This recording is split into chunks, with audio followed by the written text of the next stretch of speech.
Hello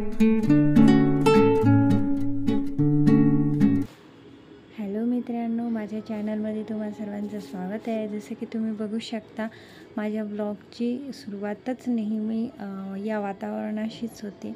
कारण मी जेव्हा पण काम करते मला खूप आनंद होतो इकडे बघितल्यानंतर। पण आता जास्त दिवस नाही आम्ही इथे राहणार आहोत, कारण की आम्हाला रूम सोडावी लागत आहे।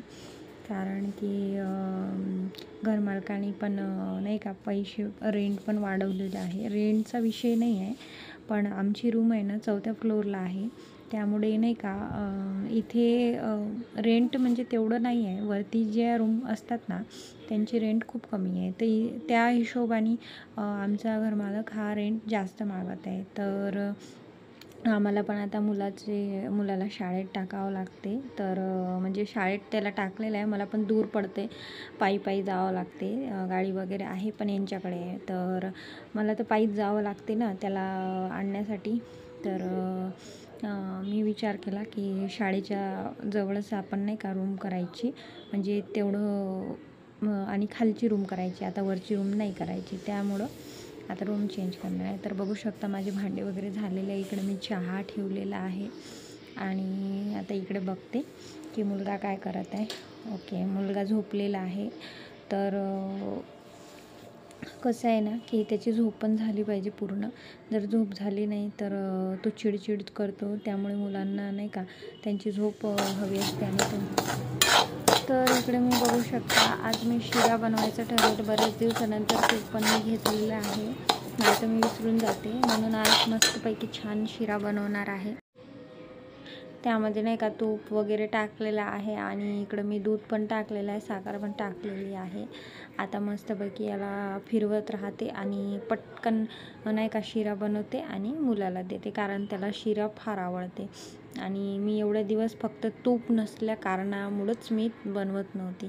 तर इकडे बघू शकता मुलगा आपला नेहमीप्रमाणे TV बघत आहे।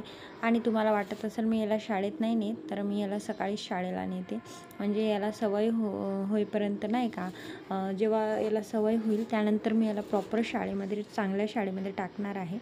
तर मी याला सकाळी इथे जी अंगणवाडी आहे तिथे नेत असते, म्हणजे याला सवय लागली पाहिजे त्यासाठी म्हणून। नाही तर तुम्हाला वाटेल की मी याला घरीच ठेवते, तर असं काही नाही आहे। तर इकडे बघू शकता छान ऊन पण पडलेलं आहे आणि मी सकाळी सगळे चादर्स, ब्लँकेट वगैरे सगळं मी बाहेर टाकते, कारण की त्यातले जंतू जे असतात ना ते सगळं झटकून निघणार, यासाठी मी उन्हीमध्ये टाकते रोज। आता इकडे बघू शकता मी रवा पण, जो उरलेला रवा आहे ना जाडा रवा, मी तो त्याच्यामध्ये थोड्या अळ्या झाल्या होत्या, मी त्यासाठी उन्हीमध्ये ठेवला। आता ऊन पण छान आहे, तर त्यासाठी आता इकडं पण बघत आहे मी का शिरा जळायला नको। तर इकडं पण तुम्हाला दाखवते। इकडं छान नेहमीप्रमाणे इतकं छान वातावरण वाटते ना, पण आता मी खूप मिस करणार आहे। तर बघू काय आहे तर देवाच्या मनामध्ये। इकडे ह्या माझ्या मुलाला ही गाडी इतकी आवडते ना की खूप जास्त खेळतो हा गाडी। आधी मला असं वाटायचं की हा खेळणार की नाही खेळणार, माझे पप्पा पण तेच म्हणायचे का तू गाडी खेळणार का, तर मी म्हटलं नाही खेळणार, कारण त्याने एकदा खूप जिद केली होती त्या गाडीसाठी, म्हणून मला असं वाटलं की नाही याला म्हणजे घरामध्ये तरी ठीक आहे की हा चालवू शकतो आणि खेळू शकतो। तर माझ्या चॅनलमध्ये नवीन असाल तर प्लीज लाईक सबस्क्राईब करायला विसरू